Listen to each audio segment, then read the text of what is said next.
Oi! Bem-vindos a mais um vlog deste canal. Hoje vai ser um tema muito bacana que eu já estava ensaiando para fazer há um bom tempo. Desde o ano passado eu comecei a fazer esse quadro no canal chamado Lendo os Livros Favoritos dos Booktubers, que na verdade é uma ideia que veio lá de fora. Eu me inspiro bastante no canal da Books and Lala, que é uma das minhas booktubers gringas favoritas, e ela faz todo ano esse quadro Lendo os Livros Favoritos do pessoal aqui do Booktube. Eu sempre gostei muito de assistir, eu tive vontade de fazer também, e daí eu comecei a fazer a partir do ano passado. Eu já fiz 2 edições, né, os favoritos de 2021, os favoritos de 2022, que saiu no comecinho desse ano. E dentro dessa temática de ler os livros favoritos de outras pessoas, eu resolvi fazer também de vocês, dos inscritos. Só que assim, eu quero fazer esse vídeo em 2 etapas. Primeiro eu vou abrir pro pessoal que tá mais próximo do meu dia a dia, que são os membros aqui do canal. Então eu pedi que eles mandassem pra mim de 1 a 5 títulos que eles amam demais, livros favoritos da vida deles, que eles acham que eu vou gostar também. Aí eu abri um formulário, o pessoal mandou de 1 a 5 livros. Eu fiz uma pré-seleção dos livros que eu já tenho interesse, de livros que eu já tô de olho há algum tempo, que eu já tava com vontade de ler, e depois eu ainda submeti esses livros a mais uma votação pra gente afunilar pra 5, 6 títulos, que é o que eu vou estar lendo no vídeo de hoje. Então essa parte 1 é basicamente lendo os livros favoritos de vocês, dos inscritos, mas primeiro do pessoal que é membro do canal. Na segunda parte a gente vai fazer pra geralzão, já vai ser um formulário um pouquinho mais complicado, já vai ter muito título pra contabilizar,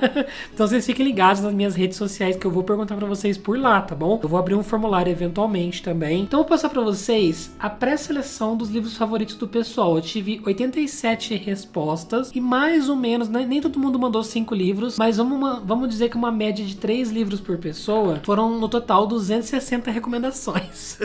Então foi muito livro. Alguns eram repetidos, mas ainda assim eu tentei fazer uma seleção bem bacana. Então o primeiro deles é O Médico e o Monstro, que é um clássico que eu sempre tive muita vontade de ler. O segundo é A Morte de Ivan Illich. Eu nunca li Tolstói, esse vai ser o meu primeiro, e eu quero começar por alguma coisa mais light, né? Esse aqui na verdade é uma novela, é um livro mais curtinho, então acho que tem mais chance de sucesso.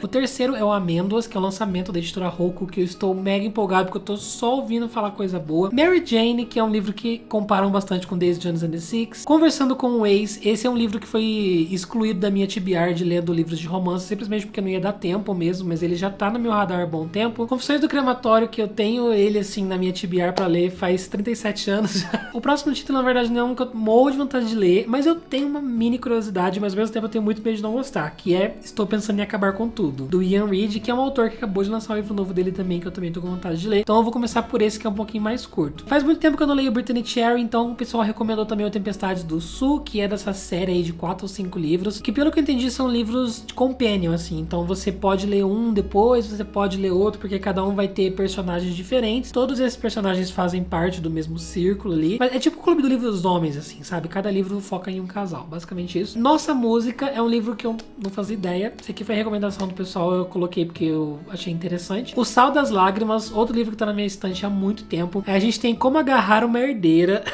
Esse foi o que eu mais pensei, assim, tipo, será que eu coloco ou não? Porque eu quero fazer um vídeo aqui pro canal só lendo livros de romance de época. Então eu quero guardar os melhores, assim, pra esse vídeo, mas é um livro que eu tenho interesse. Eu receberia as piores notícias dos seus lindos lábios, é uma recomendação que eu recebo também desde muito tempo aqui no canal. Não vou falar desde o começo, mas eu acho que já tem uns 5, 6 anos que eu ouço o pessoal falar muito pra eu ler esse livro. Operação Família eu ouvi falar muito bem, só que apesar de eu fui pesquisar a autora e ela publica esses livros cheios de peitoral na capa, esses livros de banca da Arlequim, assim, sabe? O Vendedor de Passados é um título que eu fiquei muito interessado, não conhecia esse livro, aí falaram pra mim que é sobre um rapaz que ele vende passados, aqueles que a pessoa ela compra um passado e ela lembra desse passado como se fosse verdade, sabe? Eu achei muito interessante essa sinopse. E por fim, A Fúria e a Aurora, que é uma duologia que eu quero ler esse ano já de qualquer forma.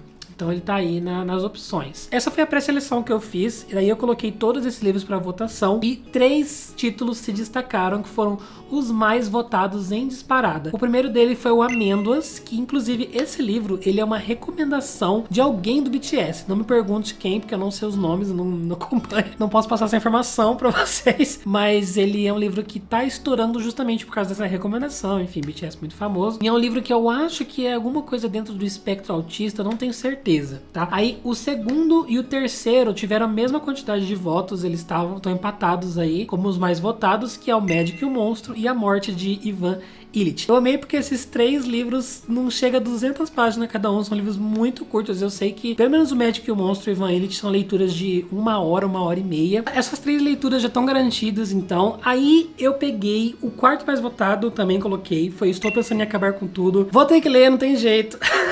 Vou ter que ceder, é um livro que eu tenho muito medo de não gostar, mas eu, uma hora ou outra, tenho que passar por essa experiência. O quinto livro dessa TBR, o quinto colocado no formulário, foi O Tempestade do Sul, da Brittany Cherry. Vou ler ele também, então. E por fim, esse foi o menos votado, mas eu fiquei tão interessado nessa sinopse que eu quero ler ele. Eu quero ler ele nesse vídeo, que eu tô muito curioso, que é O Vendedor de Passados. Então esses são os 6 livros que eu pretendo ler nesse vídeo. Inclusive, esse vídeo é um convite do Esquilo. Eu vou ler todos eles pela plataforma. Eu acho que eu vou ler no meu tablet, que a tela é um pouquinho maior, mas dá pra ler no celular também. Vou fazer a compra dos e-books com vocês aqui agora já. Se você não conhece a essa altura do campeonato, que eu acho muito difícil, o Esquilo é uma plataforma onde você tem acesso a livros gratuitamente todo mês, através de, por exemplo, seu plano de telefone. Então muitas pessoas têm acesso a esse benefício, têm acesso a esses livros e não fazem ideia. Tem um acervo muito bacana, mas agora o Esquilo também tá com uma loja, então você pode comprar os e-books por fora e ler pelo aplicativo, seja no seu celular, no seu tablet, que é o que eu vou fazer. Já tá tudo aqui, ó, no meu aplicativo da Esquilo, só começar a ler. E sabe o que eu vou fazer também? Eu vou aproveitar e fazer uma coisa. Eu vou colocar a minha LC desse mês aqui nesse vídeo também. Então vão ser 7 livros, porque eu tenho o livro aqui no meu aplicativo. Esse aqui eu peguei gratuitamente, tava dentro do meu plano. Eu troquei o livro do mês por ele, que é o Tomates Verdes Fritos, que eu já tô falando pra vocês que eu vou ler, ó, 200 mil anos, e é a leitura conjunta dos membros desse mês, então eu vou aproveitar que eu já tô fazendo todos os livros do Catarse, eu vou ler ele também e simbora.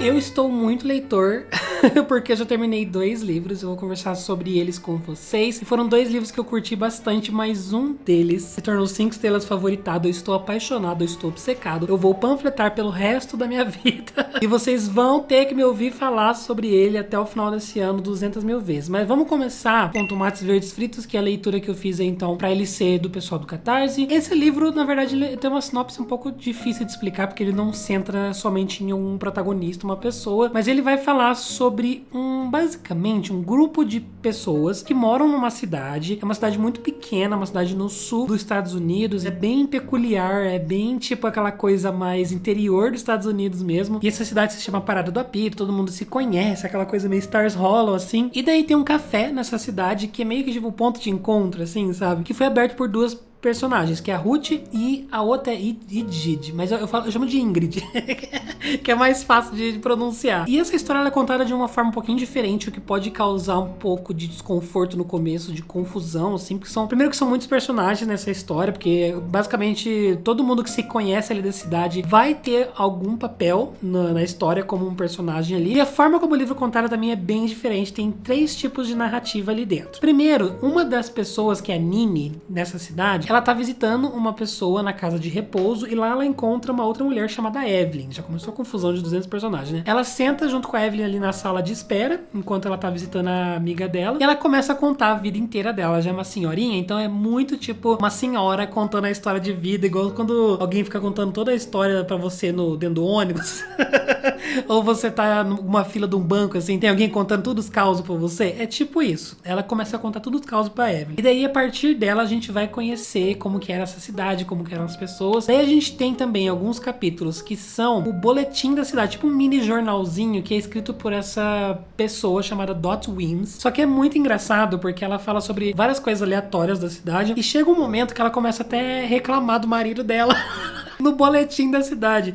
Então esses momentos assim são muito engraçados. E o terceiro, não necessariamente ponto de vista, mas a terceira forma que esse livro conta pra gente é mostrando a coisa acontecendo, tipo, como se fosse o presente. Que por sinal essa história se passa nos anos de 1930. Então é uma época muito antiga, é um livro que vai abordar bastante questões assim, até do racismo da época, é bem presente nesse livro, como as pessoas eram extremamente racistas. Eu gostei muito desse livro, não foi perfeito, eu acabei dando 4 estrelas pra ele, mas eu fiquei muito encantado tudo, como a forma como a história é contada, a narrativa, a escrita da autora também é muito legal, é muito bem humorado, então tem vários momentos ali que eu dei bastante risada, essas personagens são muito caricatos, personagens tipo veinha de cidade pequena, sabe? A dinâmica entre eles também, os diálogos são muito divertidos. Pra você ter noção, tem um trecho ali no começo desse boletim que eles estão discutindo porque caiu um meteorito, que é tipo uma pedrinha assim, na casa de alguém, e tá tendo um debate ali entre os moradores pra quem vai ficar esse meteorito. Ah, mas caiu no meu território. Ah, mas esse terreno aqui é meu. Ah, mas caiu dentro da minha casa. Quebrou o meu rádio, então é meu. Em 5% eu tava mega sorrindo assim com o livro, eu já tava achando uma graça. Eu já tinha sido avisado que era um pouco confuso, mas na real eu não achei confuso, eu consegui me localizar bem ali em quem era quem. É um livro que requer atenção, tá? Então, como tem muita gente, se você lê com calma, com atenção, você acompanha de boa, tá? Não tem problema nenhum. Eu fiquei muito investido, tem uma família em específico que é a Threadgood, que é uma família muito grande, cheia de irmãos. Aí tem um dos irmãos, pra vocês terem noção, assim, 10% do livro, é bem no comecinho. Acontece alguma coisa com esse irmão, uma coisa não muito boa. E vocês acreditam que eu tinha acabado de conhecer esse fulano? Eu li, tipo, 2 capítulos sobre ele. Quando acontece isso, eu chorei. Eu me surpreendi, assim, porque do nada veio uma emoção em relação ao personagem que eu mal conhecia, justamente pela delicadeza e pela forma como a história é contada, sabe? Eu gostei muito da amizade da Nini com a Evelyn. A Evelyn, que é a pessoa que tá lá no hospital, lá no futuro, já ouvindo a história do passado, ela própria também é uma personagem muito bem desenvolvida no livro, porque ela tem várias questões de insegurança, ela tem várias questões de já se sentir velha demais e não fez nada da vida dela. Chega uma hora que ela vai começando a extravasar, enfim, tem toda uma construção ao redor dessa personagem também, que acontece em paralelo com a história principal. É pouquinha coisa, não é muito presente, assim, na história, que se torna um grande arco, mas é um detalhe, é uma atenção, assim, que foi dado pra essa personagem que eu achei muito precioso, assim, foi muito legal ver que a autora foi além, com todo mundo que ela podia ir além, ela foi. Por que esse livro não foi perfeito? Pra mim, eu dei 4 estrelas, eu tirei 1 estrela justamente por causa do ritmo. Eu sinto que chegou em alguns momentos que o livro deu uma cansada. Alguns capítulos, como ele conta muito caos de todo mundo da cidade, chega em certo ponto que algumas cenas não fazem diferença pra história. Tipo, ela começa a falar de tanta gente que ela fala até de quem não tem muita importância. Então, tem cenas que poderiam ser retiradas, tem momentos na história que fica um pouquinho lento. O livro tem 400 páginas mais ou menos, assim. Eu acho que ele poderia ter bem menos, ele poderia ter umas 250 e a história seria contada da mesma forma, só que um pouquinho menos de enrolação. A linha do tempo também é um pouco abrupta às vezes, então a gente tem um capítulo onde tá a vida normal. Aí o capítulo seguinte, um personagem X já tá com filho, já tá casada, já aconteceu 1 milhão de coisas. E ele dá esse salto e você fica um pouquinho, não perdido, mas você fica assustado. Tipo, meu Deus, o que aconteceu? Do nada. Então a linha do tempo dele é toda bagunçada, mas eu não achei ela tão bem feita quanto, por exemplo, O Avesso da Pele, que é uma coisa que eu sempre elogio quando eu falo desse livro, que é a linha do tempo bagunçada, mas que funciona. Aqui eu achei que não funcionou tão bem. Eu acho que ele ajudou o livro a ficar um pouquinho mais cansativo, de você ter que ficar raciocinando a hora que tá indo, a hora que tá vindo, sabe? Não foi tão natural. Enfim, no geral, eu gostei bastante, foi uma experiência muito boa. Assim, teve um certo momento que eu fiquei, pelo amor de Deus, acaba, sabe? Mas no geral, foi uma experiência muito boa. Aproveitando pra falar pra vocês como que foi, porque assim, eu não tenho muito costume de ler livro em celular, em tablet, então eu passei pela experiência de ler pelo aplicativo do Esquilo. E foi assim, super tranquilo, super de boa. Inclusive, ó, eu já tô até configurado do jeito que eu gosto, porque você pode deixar a tela sépia, né? Que é tipo meio amareladinho. Você tem todas as opções, opção de fonte. Eu gosto da fonte um pouquinho maior pra parecer, tipo, simular mais ou menos a página do livro. As opções de margem, distância de linha, você consegue fazer personalizado. Tipo, não são já espaçamentos padrões. Você consegue, tipo, ir aumentando e diminuindo de acordo com o que você quer. Eu gostei de deixar a margem no máximo, na verdade, 2.0. É muito bom. E eu sei que muita gente gosta disso aqui, ó. Que é ler com o modo invertido, né? Com a tela preta. Na verdade, eu acho que eu vou ler o próximo livro assim. Eu nunca li com tela preta. Eu não sei se eu gosto ou não. Eu sempre prefiro sépia, assim, se for a minha escolha é essa. Mas eu vou ler meu próximo livro, então, no modo noturno, assim. Vamos ver se dá certo. E daí, eu já aproveitei e li o Amêndoas. Que esse livro, gente do céu, pelo amor de Deus, que livro maravilhoso, espetacular. Ele, com certeza, já tá com seu lugar garantido no meu Melhores do Ano. Eu não esperava gostar tanto assim, eu achei que eu ia curtir, mas não nesse nível. O Amêndoas, ele é um livro coreano, então, inclusive, aqui no Brasil, a Roku traduziu direto do coreano, que é muito bacana, eles não traduziram do inglês. Pelo que eu sei, tá? Essa informação pode estar incorreta, talvez. Ele vai acompanhar um protagonista, um rapaz, desde a infância dele até a adolescência e a época dele ali no colegial. E esse rapaz, ele tem uma condição em relação à amígdala dele, se eu não me engano, e ele não tem sentimentos, ele não consegue sentir sentimentos. Então, ele não sente amor, ele não sente ódio. O livro deixa muito claro, por exemplo, com algumas cenas que ele sente dor, né? Se alguém tá machucando ele tá sentindo fisicamente a dor, mas ele não tá sentindo o medo que vem junto com a dor. Tem certo momento, por exemplo, que ele apanha, e ele apanha tipo com a cara assim, porque ele tá sentindo dor, mas ele não tá sentindo emoção junto. E no começo do livro a gente tem um pouquinho da dinâmica da família, então a gente vê que a mãe dele, por exemplo, era uma pessoa que ela tentava de todas as formas fazer ele aprender os sentimentos e ser uma pessoa normal. Ela achava que ele ia sofrer muito na vida por ser assim, e que as pessoas iam fazer bullying com ele, o que de certa forma eventualmente acontece, mas ela acaba ficando até um pouco abusiva assim em certo ponto, meio mãe da Jeanette McCurdy, sabe? Obrigando ele a fazer coisas. Ela começa a espalhar pela casa as palavras, né? Amor, dor, tristeza, não sei o que, pra ele ir se familiarizando com as palavras dos sentimentos e o que cada um significa. Aí ela vai tentando ensinar pra ele, tipo, quando uma pessoa falar tal coisa, você supostamente tem que sentir tristeza. Então, pelo menos, finja que você está triste. Aí acontece certa coisa ali em um ponto da história, que é bem no começo também. Eu vou parar agora de dar sinopse pra vocês, porque senão eu vou começar a entregar muita coisa. Mas aí o rumo da história do protagonista vai mudar e ele vai conhecer uma pessoa muito específica, um amigo chamado Gon. E daí você percebe que o livro é mais centrado nisso, na amizade dele com o Gon. Então, vamos lá, o que eu achei? Eu dei 5 estrelas favoritado, tá? Maravilhoso. Ele é um livro que ele tem sim aquele toque oriental na escrita, que é algo que eu já até comentei com vocês em alguns vídeos, que os livros orientais, eles tendem a ser um pouquinho mais frios. Eles tendem a ser livros sem muita descrição, sem muito floreio, sem muito divagação, assim, são livros muito mais diretos. E é algo que é sempre um erro ou um acerto comigo. Aqui foi muito acerto, eu acho que funcionou muito bem pro propósito da história, até porque o personagem não ter sentimentos, ele é por si só uma pessoa fria, então a escrita sendo fria combinou demais e deu o tom que a história precisava. A forma como o protagonista descreve o mundo pelos olhos dele, não conseguindo sentir nada, é absurdo, assim, é muito interessante, é muito bem feito, achei bem imersivo. A construção da mãe, aí eventualmente tem uma avó também, e ela é toda vó coreana, desse estilo tipo imponente, assim, que já chega brigando e xingando e metendo pau na mãe. E o que é muito bizarro nesse livro, porque a gente tem vários eventos que vão acontecendo que são muito emotivos. São eventos, em grande parte, tristes. É uma história um pouquinho triste, sabe? E vão acontecendo coisas na vida do protagonista. Ele perde pessoas, né? Morre gente. Acontecem tragédias, ele sofre bullying. O livro, ele traz um grande oposto, assim, de coisas muito impactantes emocionalmente acontecendo e ele sentindo nada. Sem entender o peso que isso que tá acontecendo tem. O livro é pesado em alguns momentos, tá? Tem algumas cenas tensas. Eu fui amando, quanto mais eu fui lendo, eu comecei muito cético, mas assim, chegou no final desse livro, eu estava completamente embabascado. Tem uma parte específica que eu queria muito poder falar sobre ela. São 3 linhas, assim, são 3 frasezinhas que ele coloca, que, nossa, aquilo lá me quebrou. Se você já leu, você sabe, é uma parte muito impactante na história. Nossa, essas 3 frases me quebraram. Ele vai ter essa amizade, como eu disse, com esse cara chamado Gon, e é uma jornada simplesmente fantástica. O Gon, ele é tipo essa pessoa rejeitada pelo mundo, ele é valentão na escola, essa pessoa que mostra o dedo meio pro professor, sabe, tá nem aí pra nada. E aos poucos ele vai sendo totalmente desmontado pelo protagonista, ele vai se abrindo, você vai entendendo um pouco das dores dele. Ai, é sensacional, meu Deus do céu, eu tô apaixonado por esse livro. Tem uma mensagem muito forte sobre empatia, principalmente, que as pessoas viram as costas pra tragédias porque simplesmente não tem nada que elas possam fazer. Tá lá longe, né? Eu vi uma coisa na TV, aconteceu. O que eu posso fazer? Eu tô aqui na minha casa, a pessoa tá lá em outra cidade acontecendo aquela tragédia. Então, tipo, é tudo muito impessoal. A falta de empatia é justamente porque não é com você, então não se importa, sabe? Mas também, ao mesmo tempo, ele mostra como as pessoas também viram as costas pra tragédias que estão acontecendo na tua frente, do teu lado, com pessoas companheiras suas, com pessoas que estão na sua vivência. E como as pessoas sentem a tristeza daquela tragédia, mas elas não fazem nada, elas não agem. Beleza, fiquei triste por você, mas é isso.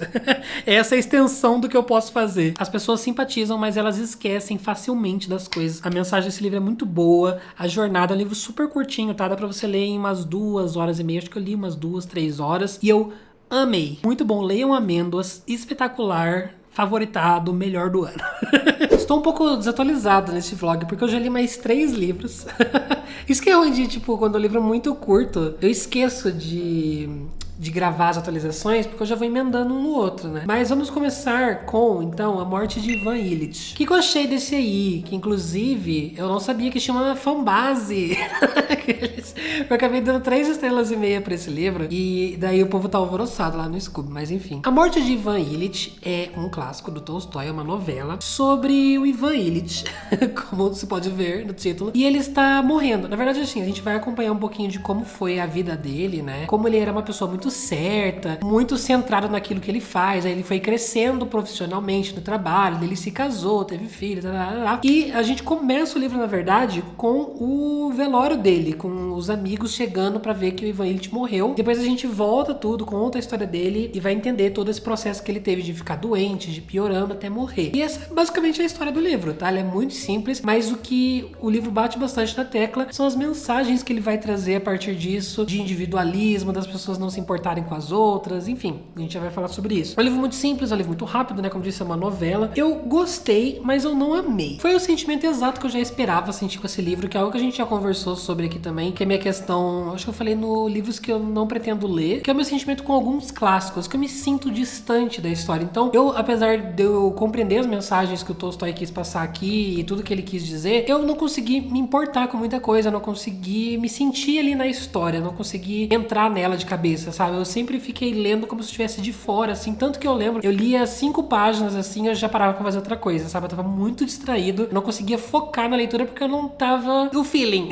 não estava sentindo o feeling. Mas eu marquei muitas passagens, tiveram várias frases, assim, que eu fiquei chocado. Foi uma leitura mais de reflexão, o que de fato é o propósito do livro, então tá tudo certo. E mesmo ele sendo um pouquinho curto, ele é enrolado, tá? Isso eu achei de verdade. Mas vamos lá, que a gente tem muita coisa pra falar sobre as mensagens desse livro, que a principal, como já tá até implícito no título, é sobre as questões de vida e morte. E qual é a nossa percepção, na verdade, né? Percepção do nosso dia a dia e como a gente vê em relação a nós, em relação às outras pessoas, toda a questão de vida e morte. Ele foi quase assim, uma continuação das mensagens que a gente vê em Amêndoas, por exemplo. Na verdade, todos os livros que eu tô lendo, um tá se conectando com o outro em relação ao que eles querem dizer, qual a mensagem eles querem passar. Daqui a pouco eu vou falar sobre os próximos, que são muito similares também.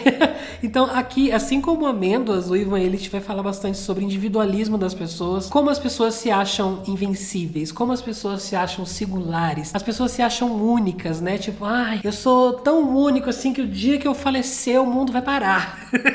Na verdade, a gente é tão qualquer coisa nesse universo que com a nossa morte, o mundo continua girando e seguindo em frente da mesma forma, independente se tá com a gente ou não. A falta de empatia também, que é outra mensagem bastante presente em Amêndoas, como as pessoas só se importam com elas mesmas. Então, é muito aquilo que a gente falou do outro livro, que as pessoas, elas conseguem sentir pena, mas elas não fazem nada além disso. Tipo, essa é a extensão de até onde elas vão. E o Ivan Ilitch vai refletir bastante também sobre a própria vida dele. Então, qual é o sentido da vida?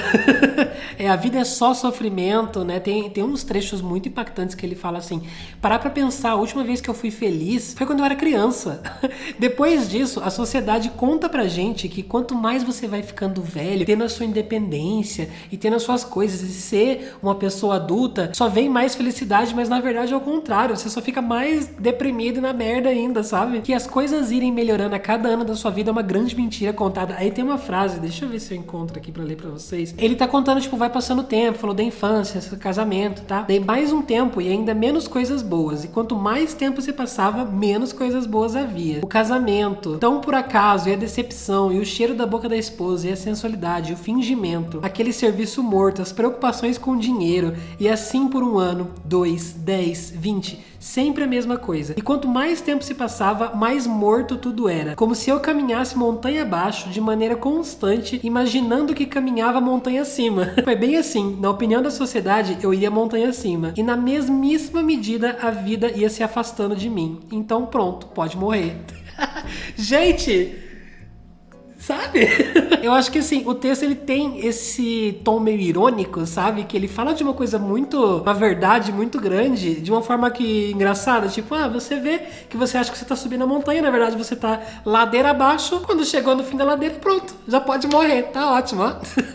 ele começa a refletir bastante sobre o rumo da vida dele, né? Como a gente é levado a achar que a gente tá indo pra uma direção específica, que a gente acha que é a direção correta, quando a gente chega lá na frente, a gente vê que a gente foi na direção contrária, a gente só entende o destino depois que a gente chegou. São reflexões muito bacanas, mas como eu disse, o livro é isso, são reflexões, não me diverti lendo, o que tá tudo bem também, mas foi um livro 3,5, assim, eu acho que ele um pouquinho enrolado, sabe? Mas enfim, foi bacana. E em seguida, então, eu li O Médico e o Monstro, que eu não lembro o nome do autor, Robert Louis Stevenson, que também é outro clássico, também curtinho, tem 160 páginas. Médico e o Monstro, eu já conhecia o mito, a história de Jekyll and Hyde, que são os personagens de destaque aqui dessa história, né? Porque o nosso protagonista, o cara que vai estar em frente ali na história narrando e tentando desvendar o que tá acontecendo, ele conhece esse cientista, esse doutor, médico, enfim, chamado Dr. Jekyll. E esse Dr. Jekyll, ele fez um testamento que caso venha acontecer alguma coisa com ele, todas as coisas dele podem ser passadas para o Hyde, Dr. Hyde. Beleza, ele não estava muito fã desse testamento, né? Ele, como amigo do Jekyll lá, ele não recomenda que seja feito isso e tudo bem. Aí, um dia acontece uma coisa no meio da rua e ele encontra esse Dr. Hyde, ele finalmente conhece quem é esse Dr. Hyde, e é um cara, tipo um brutamontes, assim, que ele, a primeira cena que ele aparece, ele tipo machuca uma criança, foda-se a criança e vai embora, sabe? Continua assim. Então ele vê que o Dr. Hyde, a gente vai vendo ao longo dessa pequena história, que ele é uma pessoa má, ele é uma pessoa brutal, ele é uma pessoa sem escrúpulos, é uma pessoa que maligna, sabe? Personificação maligna, assim, de que só quer fazer o mal. E isso vai escalar a partir do momento em que eles vão precisar começar a investigar o que tá acontecendo, onde está esse Dr. Hyde, e ao mesmo tempo vai começar a acontecer coisas estranhas com o Jekyll. É isso que eu conto pra vocês. É um livro, eu já sabia mais ou menos qual era a essência dele, porque algumas edições, inclusive, dão spoiler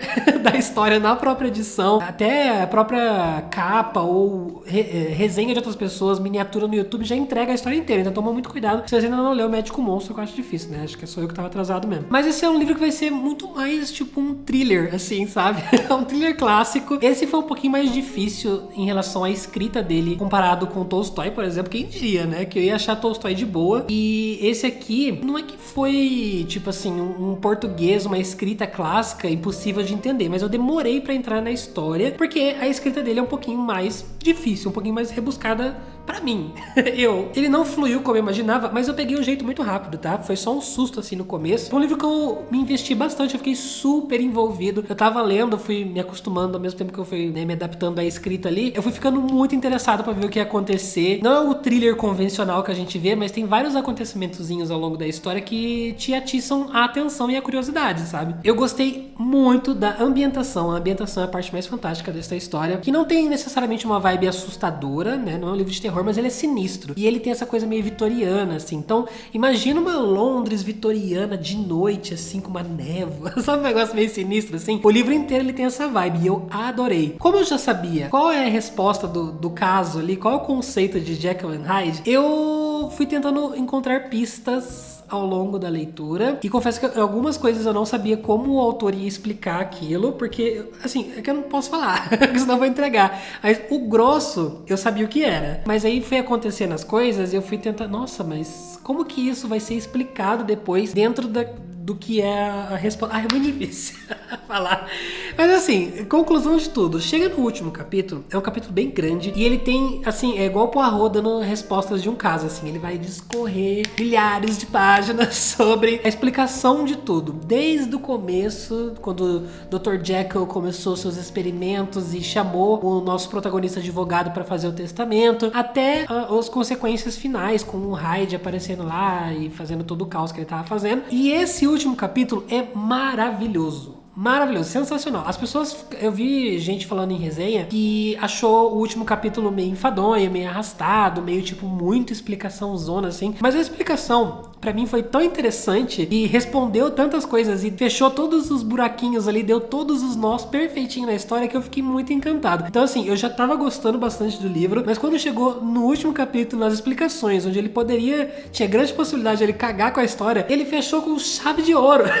ficou maravilhoso. Então eu amei demais. Eu não tenho, na verdade, críticas a ele, mas ao mesmo tempo ele não é um 5 estrelas, sabe? Quando você tem o sentimento, assim, tipo, não tem nada de ruim, não tem nada que eu não gostei no livro. Talvez, assim, em alguns momentos ficar um pouco perdido na escrita e tal, mas ao mesmo tempo não é 5 estrelas. Mas eu acho que eu daria um 4,5, 4 por aí. Eu tô nessa faixa, tá? Eu não me lembro quanto que eu dei. 4,25 tá aqui no meu Notion. E por último, então, aí vai faltar só 2 livros pra eu ler. Ontem à noite eu terminei Estou Pensando em Acabar com Tudo, que também é muito rapidinho, é 2 horas de leitura. Esse é um livro muito doido. Esse é o mais doido desse vídeo. O mais what the fuck. O mais sem pé nem cabeça, mas ao mesmo tempo tem pé, mas às vezes não tem cabeça. Gente, como falar desse livro? É muito estranho. Vamos começar pelo mais simples, assim, pelo grosso da história. Uma menina que ela tá junto com o namorado dela em um carro, indo visitar os pais dele pela primeira vez. Então ela vai conhecer a família do namorado pela primeira vez. Tá nevando muito de noite, assim, aquela vibe meio bizarrinha, meio tensa, assim, né? E ela tá dirigindo e grande parte do livro, assim, 1/3 do livro, ela tá nessa road trip conversando com ele e eles vão filosofando sobre vários assuntos, conversa sobre a vida. E ao mesmo tempo, ela fica pensando diversas vezes, estou pensando em acabar com tudo, no sentido de quero terminar com ele. Então eu tô aqui, tô indo conhecer os pais dele, mas dentro de mim, no fundo do meu ser, a verdade é que eu não sei se eu amo ele de verdade e eu acho que eu quero terminar. Então ela vai pensando nisso. Aí chega nos pais, tem um jantar com os pais, e depois acontece toda uma terceira parte do livro ali com mais ação, com umas coisas mais estranhas acontecendo. É um livro... Como eu vou explicar esse livro? O que eu senti com ele foi muito conflitante pra mim. Eu gostei, mas eu não sei se eu gostei, mas eu achei muito bom, mas ao mesmo tempo não gostei. Eu estou confuso. Tem umas discussões muito bacanas nessa parte que ela tá no carro e eles estão falando sobre a vida. Tem muitas partes, assim, que você começa a refletir demais nas coisas que ela tá falando. Eu marquei um monte de coisa e são discussões meio mórbidas. É um livro, a protagonista, assim, o tom que ela fala das coisas é tudo muito triste, é tudo muito pra baixo, assim. Depois você vai entender por que tudo isso tem uma explicação. Tudo isso faz muito sentido. Mas essas discussões mórbidas são bem legais. Tem muitos momentos creepy, assim, que você tá lendo e você fala, eita! Tipo, não chega a dar medo. Acho que não é um livro que dá medo, mas é assim, o cozinho tranca, sabe? Dá aquele arrepiozinho, assim, é meio bizarro. A coisa tá macabra. Nossa! A coisa tá macabra.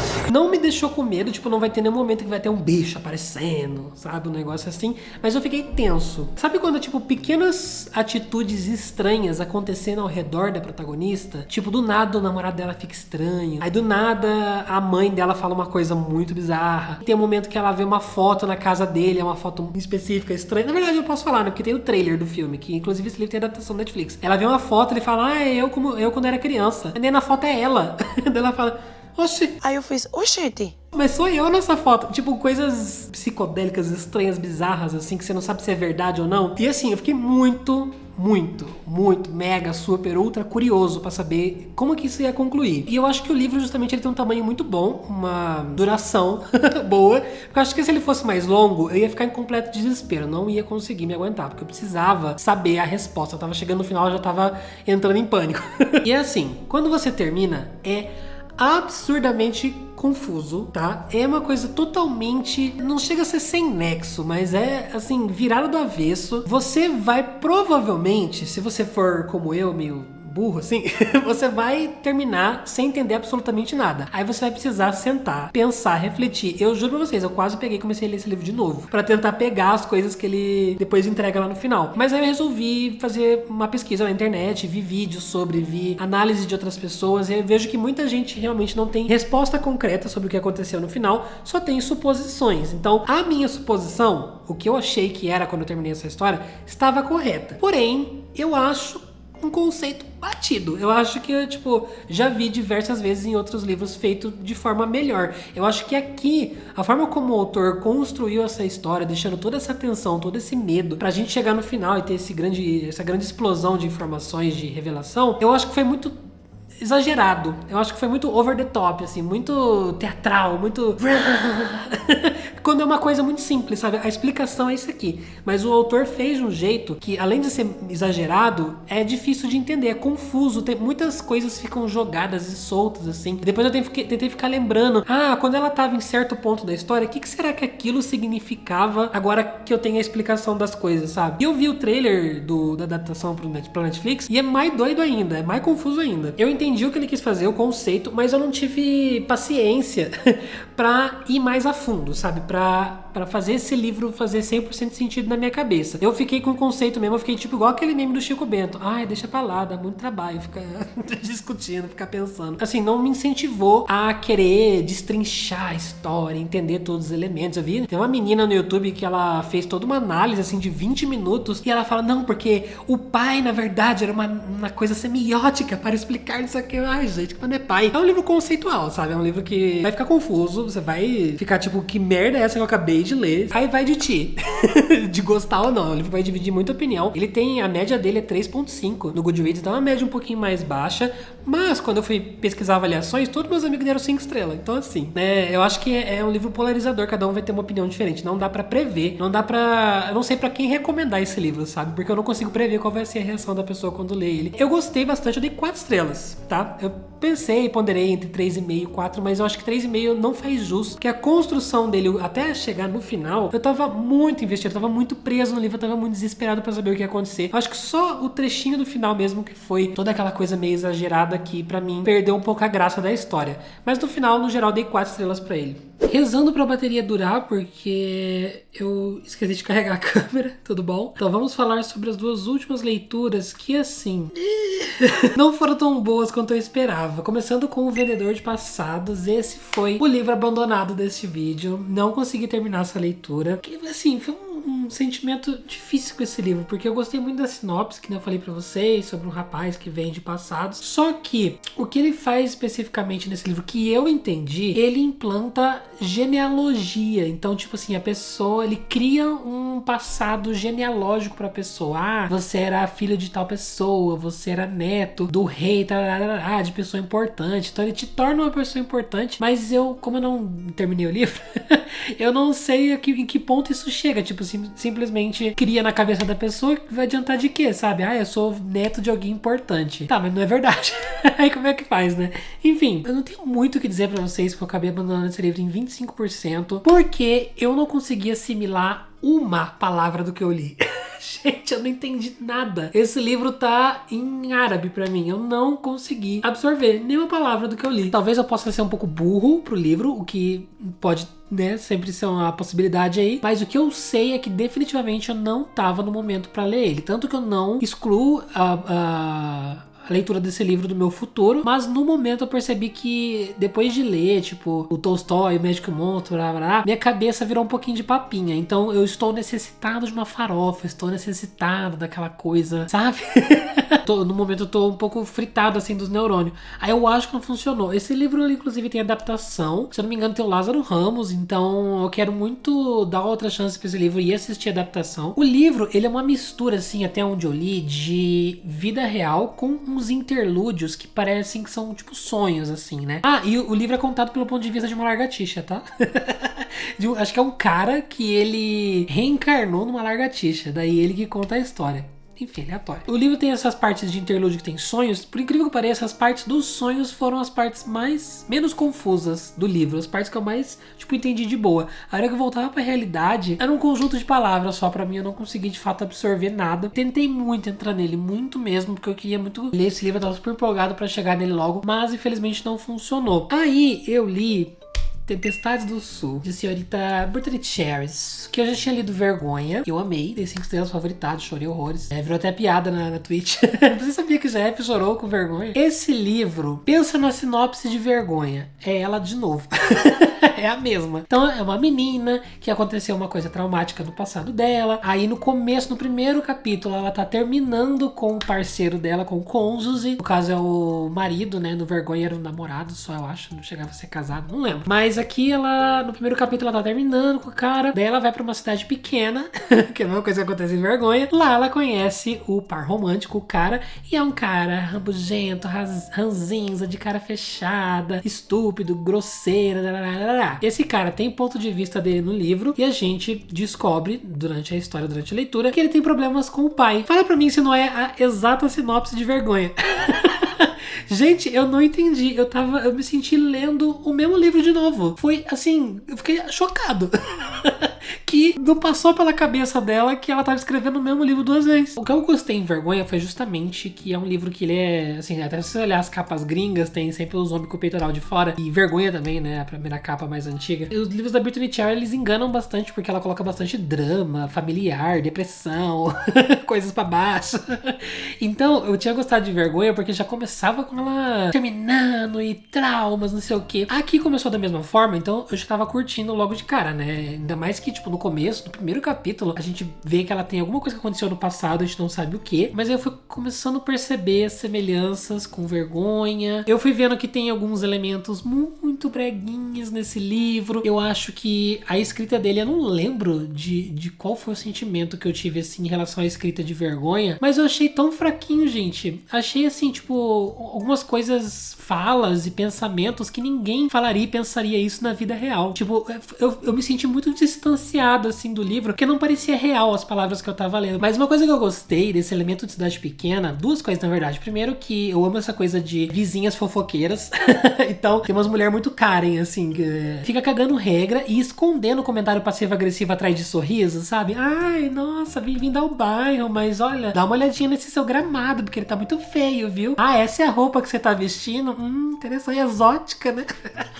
Eu amo. Vibe Cidade Pequena, a gente já pensa em Stars Hollow, Gilmore Girls. Pois a Brittany Cherry faz uma referência a Gilmore Girls nesse livro. Chega um momento que ela tá conversando com a irmã, daí a irmã pergunta: e a cafeteria aí é tipo Luke's Diner?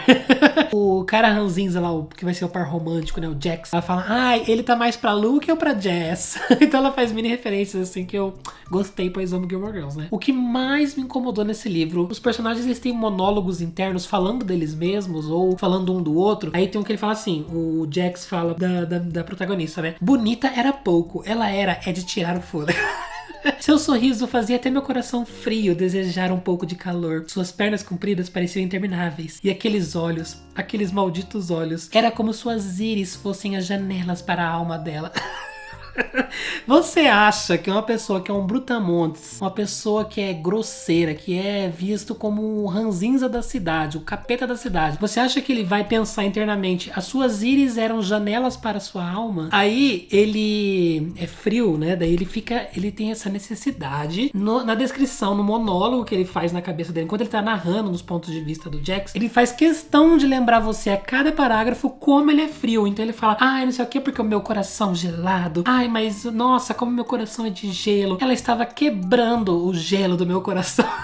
Tempo todo, não aguentava mais. E também tem umas partes que eles se descrevem como se fosse um psicólogo falando. Então, tipo assim, eu na verdade era distante, pois os traumas da minha vida me moldaram a ser uma pessoa que criou barreiras e distancia as pessoas. Tipo, ninguém fala assim sobre si mesmo, sabe?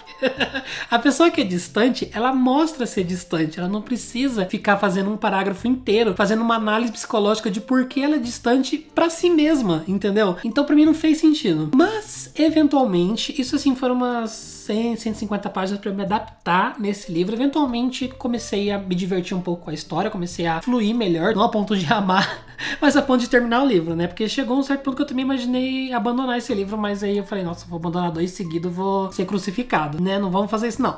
Aí eu dei uma segunda chance, ele continuei lendo, aí ficou melhorzinho, aí eu consegui aproveitar mais. Alguns personagens paralelos, tipo a Joy, que é uma vizinha, o Marty, que é o cara da cafeteria, da lanchonete ali também, são super bacanas. Eu queria ter visto ainda mais desses personagens. Eu acho que eles eram tão interessantes, eles ficaram um pouco apagados em relação ao que eles poderiam ter sido no livro, mas eu acho que eu me sentia, toda hora eu era tirado da leitura e lembrado de que eu estava lendo um livro. A minha imersão não foi completa justamente por causa da escrita, por causa desses detalhes que eu comentei com vocês. No final eu acabei dando 3 estrelas. Pretendo continuar com essa série? Não sei. O segundo livro é outro casal, outras pessoas, então pode ser que eu dê uma chance, mas no momento eu estou com o pé atrás com Brittany Cherry. Preciso pensar no que fazer agora. Bom, gente, esse foi o vídeo de hoje, então espero muito que vocês tenham gostado. Como eu eu disse, essa é a primeira parte de lendo os livros favoritos dos inscritos, começando pelo Catarse. Assim, podemos chegar à conclusão com este vídeo. Dá pra confiar no gosto literário do Catarse? Não, aqueles. Não, teve muito livro bom. Tirei um novo favorito do ano desse vídeo, então pra mim já foi um sucesso, que é Amêndoas. Gostei muito de ter passado pela experiência de livros como, por exemplo, O Médico e o Monstro, que é um livro que eu tava ensaiando pra ler. Se não fosse por esse vídeo, acho que eu não teria pegado. Muito obrigado, Esquilo, inclusive tô na cor aqui já, ó. Na paleta de cores. Obrigado pelo convite pra esse vídeo também. E fiquem ligados, porque vem sim a parte 2, lendo os livros favoritos aí de geralzão, sem ser membro do canal, pra todo mundo mesmo. Peço de vocês, se você quiser apoiar meu trabalho e você quiser se tornar um membro e ter todas essas vantagens antecipadas do canal, inclusive todo esse projeto aqui foi em volta do pessoal que é membro. Vou deixar o linkzinho aqui embaixo, não deixa de conferir o projeto. Você assinando me ajuda a sobreviver de YouTube, conseguir trabalhar oficialmente com o canal, e você recebe um monte de recompensas e conteúdo adiantado, grupinho no WhatsApp, leituras conjuntas e todas essas coisas adicionais que a gente tem. O pessoal de lá sempre fica sabendo antes, tá bom? Por enquanto eu vou ficando por aqui, a gente se vê no próximo vídeo. Grande beijo pra vocês e tchau!